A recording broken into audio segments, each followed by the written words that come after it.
Escrever uma biografia passa por algumas decisões muito delicadas, a começar por quem biografar. Depois vem o processo de pesquisa, até chegar, enfim, à escrita. E essa é muito dolorosa. Pelo menos é o que a gente denota do livro Roberto Carlos, outra vez, do Paulo César de Araújo, onde ele visita a vida de Roberto Carlos a partir das suas canções e dando um certo cunho cultural mais intenso a esse cantor, conhecido mais por sua voz do que pelas suas composições e sua arte como um todo. A primeira curiosidade, quando a gente pega um livro, uma biografia, né? A biografia é um trabalho mais do repórter do que propriamente do literato, que a gente poderia dizer assim, mas é uma história a ser contada, né? Como é o trabalho de se fazer a biografia, o trabalho de pesquisa, esse trabalho, a delicadeza desse trabalho de se fazer, porque é quase impossível transgredir a história, né? Mas há um espaço para a digressão também, né? Bom, primeiro dizer que o trabalho de um biógrafo, ele é, acima de tudo, é um trabalho difícil, é muita sola de sapato, né? Primeiro porque você gasta muito tempo, você tem que vasculhar diversas fontes, no caso de um artista da música, de rádio, de televisão, livros publicados, vasculhar gavetas, cartas, enfim, ouvir os discos, a produção, e principalmente no meu caso, quer dizer, eu sou um leitor de biografias e por isso escrevo biografias. Eu gosto muito da biografia, como ela é uma espécie, quando a biografia se coloca como uma espécie de janela para o mundo, quer dizer, não falar estritamente do personagem, mas ter aquele personagem como uma espécie assim de guia para você conhecer uma época, um período da história daquele artista, daquele período, e no caso do Roberto, da música brasileira de seu tempo, né? Então, nesse sentido, você tem que pensar em muitas coisas, tem que buscar, como eu falei, dar esse panorama da época, do contexto cultural, no caso de um cantor, do contexto do rádio, da televisão, da produção discográfica, e entrar na vida desse personagem, porque, afinal de contas, é uma biografia, né? A história de uma vida. Então, não tem, você estará sempre ali, nesses dois campos, no campo do privado e do público, nos dois espaços, e, nesse sentido, o biógrafo nunca deixa de ser um invasor. Isso é da própria essência da biografia do biógrafo. Ele é um invasor, porque ele tem que revelar na essência desse espaço privado desse personagem e a sua relação com o espaço público, com a sua época. Então, são várias possibilidades, são vários campos que você tem que percorrer, daí a necessidade de ter várias fontes, diversas fontes. Então, você pode ter certeza que para escrever esse primeiro volume da biografia de Roberto Carlos, onde havia um rastro de Roberto Carlos, um rastro, um fragmento, eu ia atrás. Principalmente no meu caso, que não tive acesso direto ao artista, né? Claro que se ele tivesse me dado uma entrevista exclusiva, isso seria mais fácil, mas isso não impede grandes biografias. Se não fosse assim, ninguém escrever sobre personagens que já morreram há muito tempo, há séculos passados. Para isso existe a fonte, né? E é isso, em essência, o biógrafo, o historiador, é escravo da fonte. Aí você falou da digressão, quer dizer, sendo um escravo da fonte, eu não posso inventar. Isso aí é o compromisso também do historiador e do biógrafo. Eu não posso inventar. Eu sou um escravo da fonte. Se a fonte não está me dizendo aquilo, eu não posso simplesmente inventar. Às vezes eu estou escrevendo uma biografia, um livro desse, e às vezes eu sinto até certa inveja dos autores de ficção, né, Maurício? Porque eu falo assim, às vezes dá vontade de matar o personagem. Eu falei, tá tão difícil resolver esse problema, cara, eu não estou conseguindo aqui responder por que esse cara saiu dali, foi para ali, o que aconteceu, a fonte não aparece, eu estou procurando. Nessa procura, dá vontade de matar o personagem. Eu falei, não, eu vou cortá-lo aqui, vou matá-lo agora, vai acontecer um acidente, mas não posso fazer isso porque não é ficção. Eu tenho que ir com esse personagem até o final, eu tenho que responder essas questões. Tudo isso que eu digo, é um trabalho. Só eu sei, quando eu vejo algum crítico falar assim, muito bom ler essa biografia, mas só eu sei as esquinas por que passei. Como diria o Para essa Djalma, biografia chegar ao final, só eu sei, né? E às vezes eu pego Agora, assim uma frase, Maurício, uma frase ali, eu vejo ali diversas fontes para eu construir aquela frase, eu que fiz aquilo, eu falei, bom, isso aqui eu tive que ir em tal lugar para colocar essa informação, mais essa, enfim. Isso E para o leitor não quando aparece, né? Mas, enfim. é, o Rui Castro ele sempre fala de um drama do biógrafo, né? Que é quando as fontes contam o mesmo fato de maneira diferente, né? Quer dizer, como chegar ao que de real houve, né? Ele conta uma versão clássica, que é a famosa vaia que a Carmen Miranda levou no Cassino da Urca, se apresentando no Cassino da Urca, depois de voltar dos Estados Unidos, né? Quer dizer, e ele conseguiu chegar à versão real dos fatos. Quer dizer, como é esse trabalho também investigativo para se chegar, que conclusão tirar diante de 3, 4 versões de um mesmo fato? Daí que eu disse, da diversidade de fontes. Você tem que confrontar, porque a memória atrai. Às vezes, as fontes mentem. Quer dizer, esse é o trabalho também de todo pesquisador, historiador. Está sempre questionando as fontes, né? Essa fonte está dizendo isso, por quê? Em que condição? Qual o interesse dessa fonte? Enfim, sem contar que as memórias, nós sabemos, a memória falha também, né? Às vezes o personagem lembra uma coisa de um jeito, mas, enfim, aquilo não pode ser exatamente aquilo. Daí essa busca da diversidade, procurar outras vozes, ponderar, enfim, indícios, sinais, para você contar aquilo da forma mais fidedigna possível. Às vezes não é possível, você não encontra, então você usa, às vezes, o condicional provavelmente. Isso é um recurso que você tem. Quando você não sabe exatamente por que aquilo aconteceu, a fonte não te diz, você encontra uma série de indícios, de sinais, outras formas de provavelmente por isso. É uma forma de você apontar para o leitor. Você não pode garantir que aquilo aconteceu, mas ponderando, ouvindo outras fontes para encontrar a forma mais precisa possível. Não é fácil. Então, é isso que o Rui apontou. De fato, você se encontra, muitas vezes você se depara com isso, né? Um fato narrado ao exagero, a pessoa quer, enfim, se vangloriar, enfim, mas tudo isso ali na análise da fonte, você vai, o tempo inteiro você está criticando, analisando, né, aquela fonte para tentar, enfim, chegar o mais próximo possível do evento. E aí passar isso para o leitor, com maior segurança, né? E a escolha do personagem, né? Porque é uma coisa também complicada, né? Quer dizer, que personagem escrever e sobre quem escrever, né? O outro grande biógrafo, Fernando Moraes, disse que jamais escreveria ficção, porque são tanta gente, tantos personagens fantásticos, fabulosos, né? E tão contraditórios, né? Quer dizer, o Paulo Coelho sobre o ACM, né? O Antônio Carlos Magalhães, né? Enfim, né? Como escolher o personagem? Como é o personagem representativo de uma época? Enfim, como é esse trabalho da escolha do personagem? Cada autor, cada biógrafo tem a sua motivação, né? Eu, por exemplo, quando eu decidi pesquisar música brasileira, eu me guiei pelas lacunas na historiografia. Quer dizer, o meu primeiro livro, por exemplo, publicado em 2002, é Eu Não Sou Cachorro, Não. Eu escrevi mini biografias ali, mas um livro sobre uma geração de artistas chamados bregas e cafonas. O que me motivou a escolher Valdir Soriano, Odair José, Nelson Ned, Evaldo Braga, Carmen Silva, uma geração inteira de músicos, de compositores de grande sucesso? Porque eu constatei que esses artistas, essa produção musical, não estava representada na historiografia da música brasileira, não estava representada no próprio debate, foram os excluídos, quer dizer, aquilo que eles viveram, a censura que eles sofreram, isso não estava documentado nos livros de história. Só aquilo que os historiadores chamam de os silêncios da história.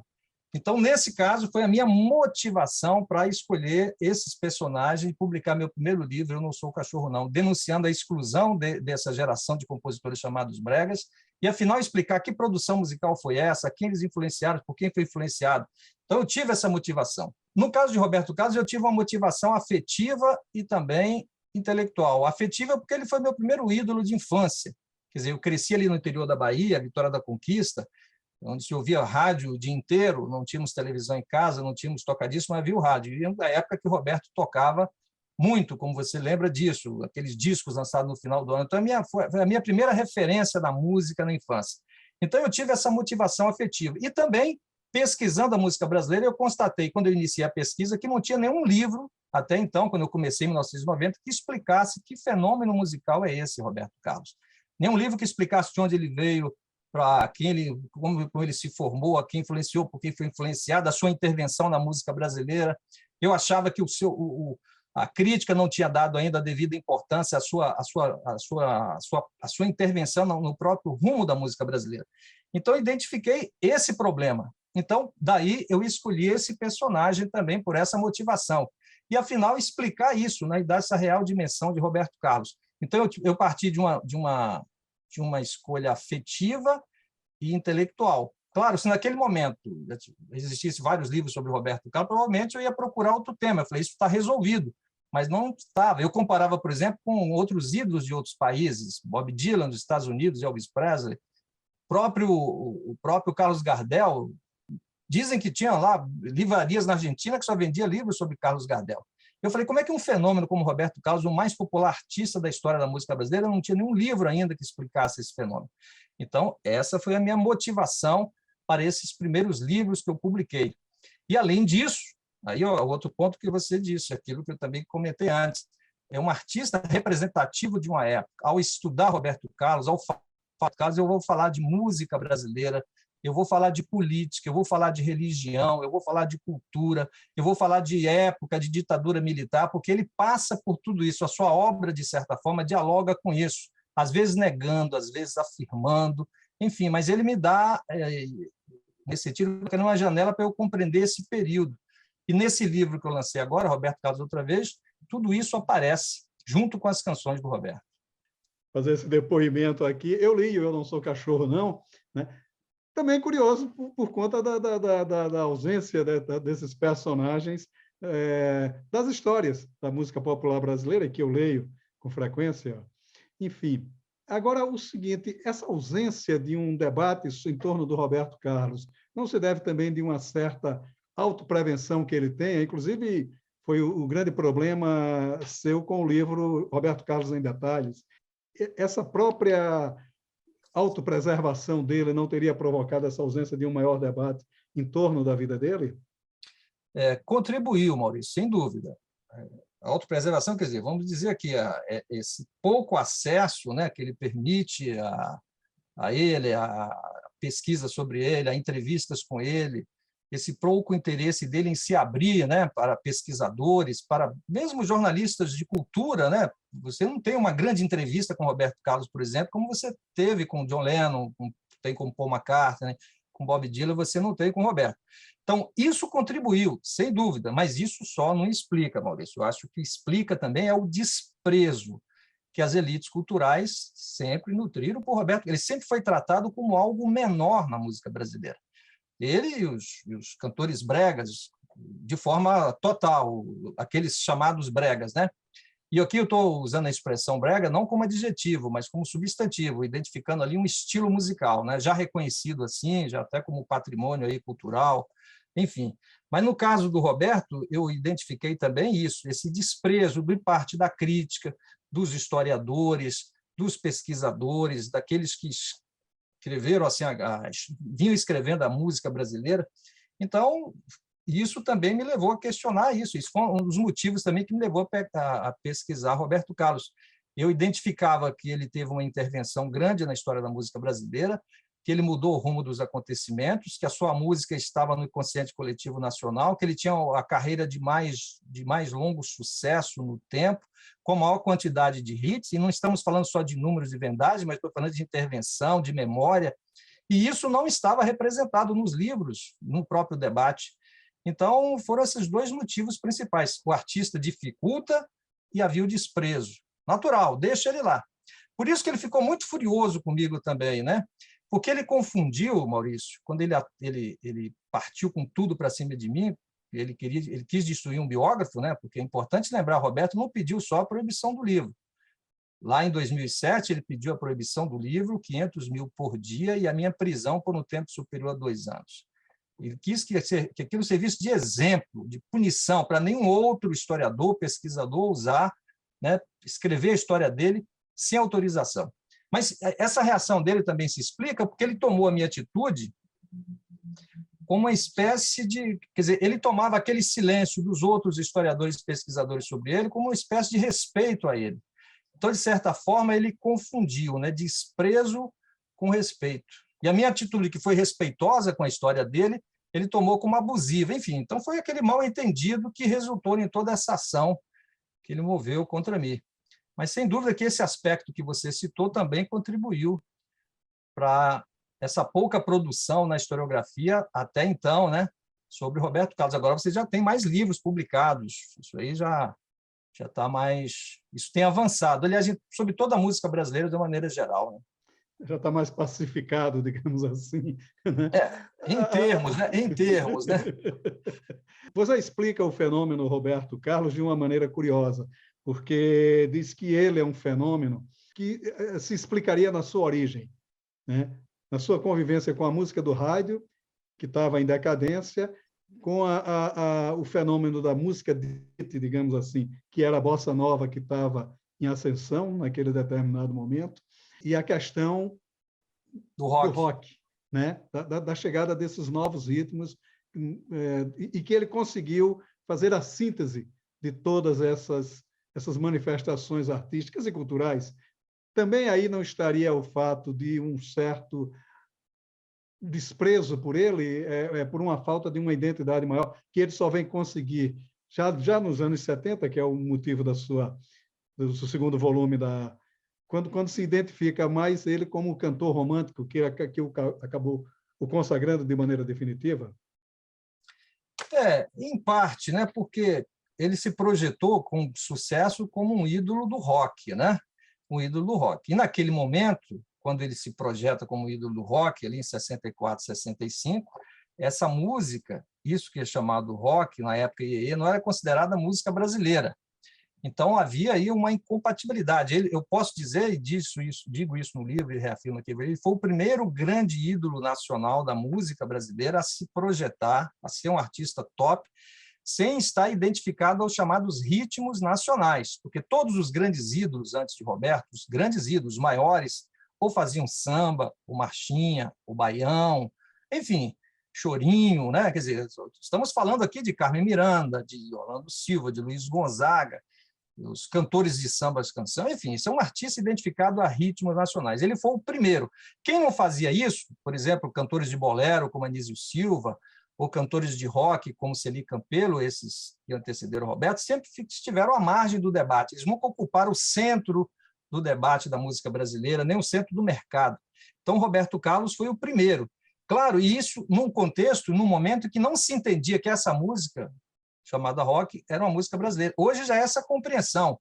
Hoje um artista como Celi Campelo, ou mesmo a Rita Lee e o Zeca Pagodinho, todo mundo entende que eles pertencem a uma mesma instituição, a música popular brasileira. Você tem o rock brasileiro, você tem o samba, enfim. Mas naquela época não havia essa compreensão. E isso, de certa forma, naquele momento, contribuiu para isso, né? Até porque você tinha uma crítica militante que defendia uma música moderna, mais de raízes brasileiras. Então, de certa forma, esse momento, esse contexto, o aparecimento dele... Agora, o que eu digo na introdução do livro é mais amplo, porque eu digo que ele teve, entre os grandes artistas brasileiros, uma formação singular, que é isso aí que você resumidamente falou, porque ele surgiu na era do rádio e ele foi muito influenciado pelos cantores românticos, os cantores de bolero, os cantores de guarânia, de tango, aquilo que hoje é reconhecido como brega, cantores demasiadamente românticos. Daí a ênfase de Roberto Carlos nas emoções, né? Na temática romântica. Ele poderia, Maurício, seguir a sua carreira como um cantor romântico, simplesmente como outros seguiram. Altemar Dutra, por exemplo, que tem a mesma idade dele praticamente, é também no interior do Espírito Santo, ele começou influenciado pelos cantores românticos e seguiu cantando bolero e temas, sambas, canções até o final da vida.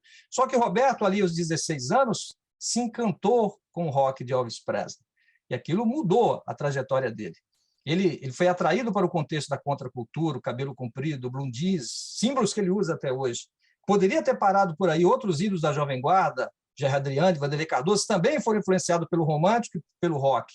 Só que Roberto, logo depois, se encantou com a bossa nova de João Gilberto, que era, naquele momento, não há mais dúvida, a música mais sofisticada do mundo, música popular do mundo, naquele momento, era a bossa nova. E Roberto, genuinamente, autenticamente, se deixou influenciar pela forma de cantar.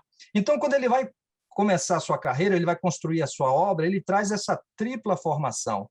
Então, quando esse artista, jovem artista interiorano, começa a sua carreira, ele vai fazer exatamente isso, uma espécie de síntese desses 3 estilos musicais que surgiram nos anos 50. O romântico, o bolero, o brega, a bossa nova e o rock. Só que ele se projeta, quando ele se projeta como um cantor de rock. Foi a primeira fase de sucesso. A fase de bossa nova não fez sucesso. Mas quando começa ali na virada de 60 para 70, ele vai à sua essência original. Aí que é o diferencial dele também. Muitos se perguntam ali, me perguntam, mas por que o Roberto, ao contrário de Paul McCartney, que era um roqueiro, continuou fazendo rock, o Raul Seixas, que continuou fazendo rock, ou outros artistas, por que ele foi para o romântico? Eu digo, porque esses artistas, Paul McCartney, Raul Seixas e outros, eles foram formados pelo rock unicamente. Então, eles seriam roqueiros o resto da vida. Roberto, não. Antes do rock, ele teve uma formação romântica, sua essência, lá aos 9 anos, cantando no rádio, encantado com aquelas vozes. Então, essa formação primeira. Então, na virada de 60 para 70, uma espécie de retorno às suas origens. Mas ele não vai ser mais o mesmo cantor romântico como outros românticos. Ele vai ser um romântico temperado pelo rock e pela bossa nova, especialmente na forma de cantar. Daí o estilo do Roberto, ser um estilo único nesse sentido, né? Por essa tripla formação, e a sua obra, acredito, vai ter uma penetração muito maior também por isso, que ele vai agradar diversos públicos, diversos segmentos, porque a sua obra traz elementos, né, que diversos públicos se identificam. E não é por acaso, por exemplo, que cantores desses 3 estilos vão gravar discos dedicados ao repertório do Roberto. Nara Leão, por exemplo, a musa da bossa nova, grava um disco inteiro com músicas do Roberto. Valdir Soriano, o ícone maior da música brega, grava um álbum inteiro com canções do Roberto. Mais recentemente, o Lulu Santos também e outros cantores do rock também vão gravar discos dedicados ao repertório do Roberto. Por quê? Porque esses artistas, embora cada um com o seu estilo, na sua diversidade, encontra algo comum, reconhecível nessa obra que eu chamo a Canção do Roberto, né? Então, nesse sentido, é um artista muito singular, né? O Carlos Lacerda, que chegou a fazer uma entrevista com o Roberto Carlos, e a entrevista tem um título curioso, né? Salvo engano, é de Rei da Uiê a Príncipe do Romantismo. Me parece que é uma coisa bem assim. Ou da melancolia, acho que é a melancolia. A melancolia, né? Talvez seja melancolia mesmo, Eu já não lembro, faz tempo que eu li essa matéria. Porque foi ali a entrevista em 1970, exatamente naquele momento da mudança, né? O Carlos Lacerda, ele pega o Roberto nessa transição da Jovem Guarda para o romântico. Foi logo ali naquele período do primeiro show dele no Canecão, né? Quando setores da elite foram ouvir Roberto Carlos pela primeira vez. E Carlos Lacerda, nesse momento, foi um exemplo disso, né? Ele vai entrevistar o Roberto concede essa entrevista exclusiva, ele vai ao show do Roberto no Canecão e ele escreve essa matéria falando isso, o Príncipe da Melancolia. Acho que é mais ou menos assim. Acho que é alguma coisa assim. Mas é interessante isso, né? E você também faz um alerta no livro curioso, que é sobre a potencialidade do compositor e, sobretudo, do letrista, que, de certa forma, fica um pouco oculto pela dimensão que se dá ao cantor, né? Também como é essa relação do Roberto Carlos com a escrita, né? De certa forma, a letra de música há hoje quem diga que é também um poema. Isso tem avançado muito, né? E no caso dele, é importante dizer, ele foi influenciado pela bossa nova, não só na forma de cantar, mas também no texto, né? Quando o Roberto começa a cantar, e quem me chamou a atenção para isso também, na minha pesquisa, foram os cantores bregas. O Nelson Ned falou isso para mim, e outros cantores falaram, Paulo, eu vinha daquela tradição romântica, daqueles cantores, quando eu ouvi Roberto Carlos, as letras do Roberto, eu vi que tinha ali uma forma coloquial, uma forma moderna de falar, e aquilo me influenciou. Então, aquela coisa que ele fala assim, olha o que a Candinha está falando aqui, puxa, mas como fala? Aquela linguagem da rua. Mas isso já era um dos elementos do texto da Bossa Nova, né? Fotografei você na minha Rolleiflex, revelou-se a sua enorme gratidão, o barquinho, enfim, aquele texto leve, mais coloquial. Isso também influencia Roberto Carlos quando ele compõe as suas músicas. Ele não vai fazer aquele romântico com aqueles versos, né, mais carregados, né, do romantismo tradicional. É mais um elemento. Mas eu acho que também é importante dar um desconto para o Roberto, porque ele surgiu. E aí, Maurício, você há de concordar, e muitas pessoas falam que a música brasileira é top, não apenas pela sua diversidade rítmica, melódica, mas quando se analisa texto da canção e comparam com o texto da canção francesa, americana, o Brasil é top do top. que é um país que tem Caetano Veloso, Chico Buarque, Paulo César Pinheiro, Vinícius de Moraes, Aldir Blanc, quer dizer, alta poesia no campo da música popular. Então, isso, de certa forma, ofusca os cantores e compositores que não têm essa mesma produção, desse quilate. Mas, dentro da canção popular, Roberto Carlos, para o estilo de música que ele canta, os versos que ele compõe são precisos e bem adequados à melodia. E isso tem sido observado, né? O meu editor, Rodrigo Lacerda, aí, fazendo o livro, ele falou, Paulo, olha, isso aqui é interessante, essas canções do Roberto, né? Analisadas agora no contexto, dando o contexto em que elas foram compostas, o que ele pretendia narrar, a forma como ele coloca os versos, né? E isso foi destacado, isso eu achei importante, né? Ter sido percebido, porque ninguém fala muito disso. Do Roberto fica se falando do cantor. Mas por quê, Maurício? Porque o cantor é discípulo de João Gilberto, é mais fácil elogiar, aí eu estou falando da crítica de maneira geral, né? É mais fácil elogiar o Roberto cantor do que o Roberto compositor, porque no cantor é mais evidente a influência da bossa nova, aquilo que a crítica considera de boa qualidade, né?